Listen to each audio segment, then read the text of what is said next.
It is believed amongst historians that the first oceanic voyages were undertaken by people in simple dugout sailing canoes.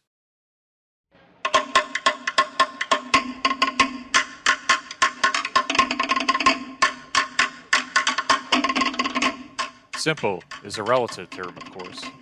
The dugout canoe was a giant leap forward in technology for our primitive ancestors. We are not talking about Huckleberry Finn's raft here, leisurely floating down the Mississippi River with the current. The seafaring dugout canoe was a true salty, an ocean-going boat capable of transporting whole families and their provisions across what the Greek poet Homer called the wine dark sea. The dugout canoe was created by hollowing out a log with stone tools and fire. Water could then be poured into the dugout log and brought to boil with rocks heated in red-hot coals. This would make the walls of the canoe pliable, and with the help of some sticks, the log could then be bent to the desired shape. The resulting boat could be utilized on its own or paired with other technologies to create a more sophisticated vessel. One such example was created by the Polynesians and called the tapuke. It was made with two dugout holes of differing sizes, lashed together with long wooden poles and propelled via a crab claw-shaped sail. Such boats are reported to have been able to sail from the Santa Cruz Islands in the Pacific Ocean to the Solomon Islands, a distance of some 250 nautical miles.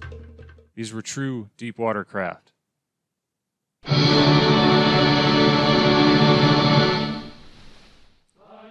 On April 12, 1961, Yuri Gagarin, a handsome 27-year-old Russian cosmonaut, awkwardly waddled his way down a tarmac within sight of Baikonur Cosmodrome in the late Soviet Union.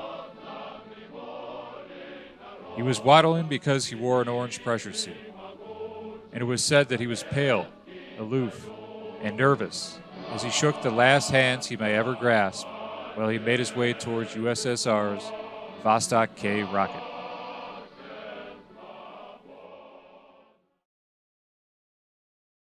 Nestled atop the Vostok K was the Vostok 3Ka space capsule. The Vostok 3Ka was a crude spacecraft by modern standards, but in 1961 it was the creme de la creme of Soviet technology.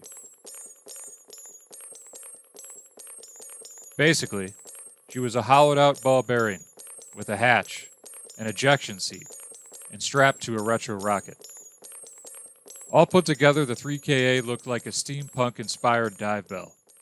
But instead of descending to the depths of the ocean with human cargo, she was going to be sent to heights that no man had ever ascended before.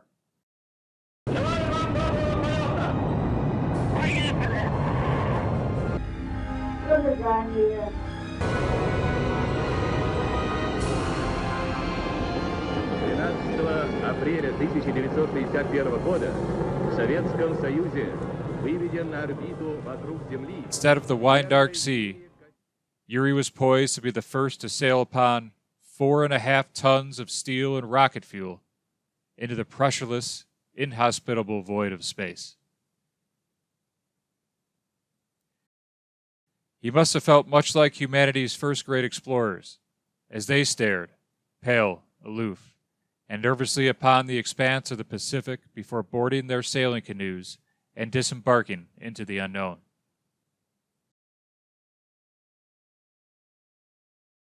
What motivates mankind to perform such audacious feats?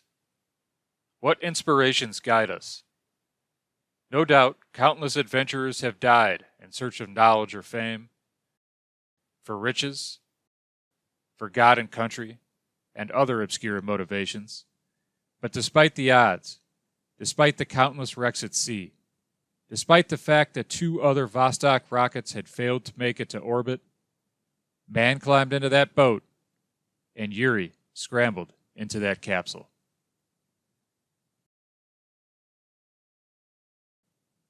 Wind is the propellant of sailing ships, and just as a brisk gale snaps a sail taut and pushes it on, a sharp crack of an igniter sets fire to propellant flowing from a rocket bell and catapults it aloft. We owe a debt of gratitude to those explorers who risked it all, despite their motivations, to have the courage to step into these prototypes of human ingenuity in search of more fertile lands here on Earth, and to discover those that may lie somewhere deep in the cosmos.